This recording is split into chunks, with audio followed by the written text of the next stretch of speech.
चिराग पासवान जो इस वक्त बीजेपी को और एनडीए को एक उभरता हुआ चेहरा नज़र आ रहा है। इसी वजह से शायद उनके चाचा पशुपति पारस को साइडलाइन दिखाकर और चिराग को 5 सीटें बीजेपी ने दे दी। लोकसभा की 5 सीटें किसी छोटी पार्टी को देना अपने आप में बहुत बड़ी बात मानी जाती है। बहरहाल 5 सीटें उनको मिल तो गई, अब उन 5 सीटों का कैसे क्या करेंगे उन पे हम आज ज़रूर बात करेंगे।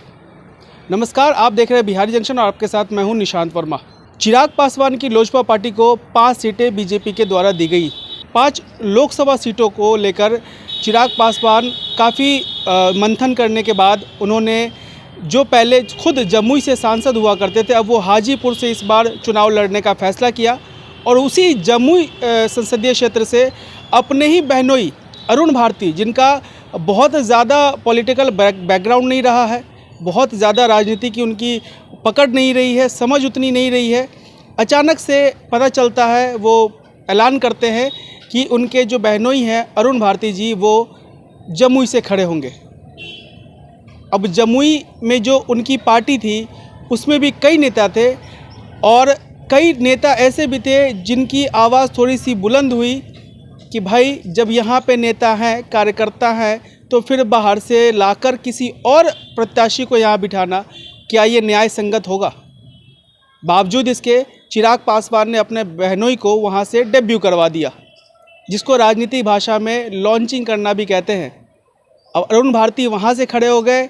इसके अलावा अगर बात करें खगड़िया से, जो कि लोजपा के खाते में ये सीट गई है लोकसभा क्षेत्र की, खगड़िया सीट से उन्होंने अपने हनुमान कहे जाने वाले, चूँकि चिराग पासवान खुद मोदी के हनुमान कहे जाते रहे हैं, लेकिन चिराग पासवान के भी हनुमान हैं। उनकी पार्टी में बहुत समय से काम करने वाले, जिनका नाम है राजेश वर्मा, जो कि भागलपुर के एक स्वर्ण व्यवसायी हैं, 2 बार डिप्टी मेयर रह चुके हैं। हालांकि उन पे कई आरोप भी लग चुके हैं कि जब वो मेयर, चूँकि वहाँ पे महिला आरक्षित सीट थी तो वो मेयर बनने से रहे, इसलिए वजह से उनको वहाँ पे डिप्टी मेयर का पद लेना पड़ा। हालांकि मेयर के सारे काम को वही देखा करते थे, ये वहाँ के कुछ लोगों का दावा है।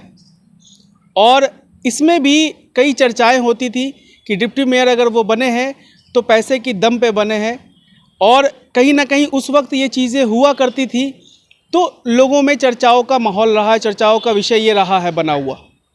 बाद में हालांकि जब देखा गया कि राजेश वर्मा जो है वो बहुत बड़े स्वर्ण व्यवसायी है, बहुत अच्छे पूंजीपति व्यक्ति हैं, तो अभी लोजपा में लगातार वो काम भी करते रहे, तो लोजपा ने उन्हें अब खगड़िया से सीट दे दिया। क्यों लोजपा के पास, चिराग पासवान के पास खगड़िया में कोई वैसे उम्मीदवार नहीं है, कोई वैसे कैंडिडेट नहीं है जिनको खगड़िया से वो खड़ा कर सके, प्रत्याशी बना सके? वो भागलपुर से उठाकर खगड़िया प्रत्याशी बना रहे, ऐसा क्यों? तो ये भी एक सोचने वाली बात है। और बहुत सारे, वीणा देवी की अगर हम बात करें, वीणा देवी चूँकि पहले लोजपा में ही थी चिराग पासवान के साथ, फिर वो बाद में जब पार्टी टूटी तो वो पशुपति पारस जी के साथ चली गई और वो वैशाली से सांसद है। अब जब दोनों पार्टियां अलग हुई और पशुपति पारस को बीजेपी ने साइड कर दिया, तो वीणा देवी भी चिराग पासवान के खेमे में आ गई। वीणा देवी को वापस से चिराग पासवान ने वैशाली से वापस से खड़ा किया है, अपना प्रत्याशी बनाया है। अब ये समझने वाली बात है, अभी कुछ दिनों पहले की अगर हम बात करें तो चिराग पासवान को लेकर के एक्स हैंडल पे लगातार एक हैशटैग बहुत ज़्यादा ट्रेंडिंग पे था, वो था हैशटैग टिकट बेचवा चिराग, जिसके बारे में हमने आपको बताया भी था कि ये लगातार ट्रेंडिंग में चल रहा है।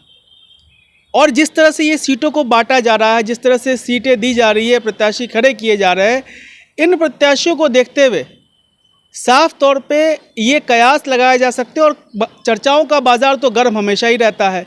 कई लोगों के मन में भी ये चल रहा है कि कहीं ना कहीं बहुत सारे उसमें लेन देन भी हुए हैं और उसके बाद जाके टिकट दी गई है।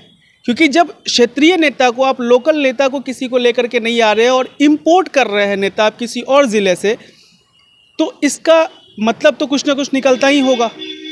आग लगती है तभी धुआं दिखाई देता है, अगर आग ना लगे तो धुआं नहीं उठता। तो यही बात होती है।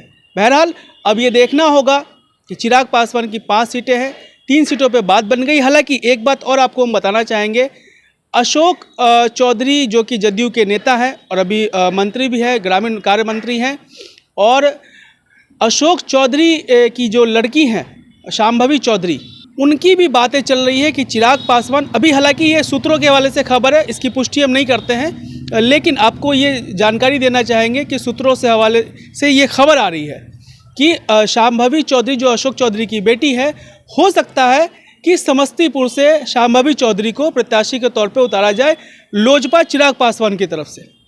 ये भी चर्चाएं अभी चल रही हैं, हमारे पास अभी खबर की पुष्टि नहीं हुई है, लेकिन सूत्रों के हवाले से ये खबर आ रही है। अब देखना ये होगा कि किस तरह से ये टिकट इन्होंने बांटा है और कैसे बांटा है। जैसे आप समीकरण समझेंगे तो आप खुद ब खुद समझ जाएंगे कि आखिर इसके पीछे की वजह क्या है।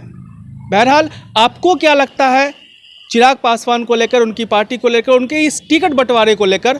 आप हमें प्रतिक्रिया ज़रूर दें, कमेंट बॉक्स में अपना जो भी आपकी प्रतिक्रिया वो लिखकर ज़रूर भेजें। और ऐसी ही तमाम खबरों के लिए आप हमारे साथ बने रहें और देखते रहें बिहारी जंक्शन।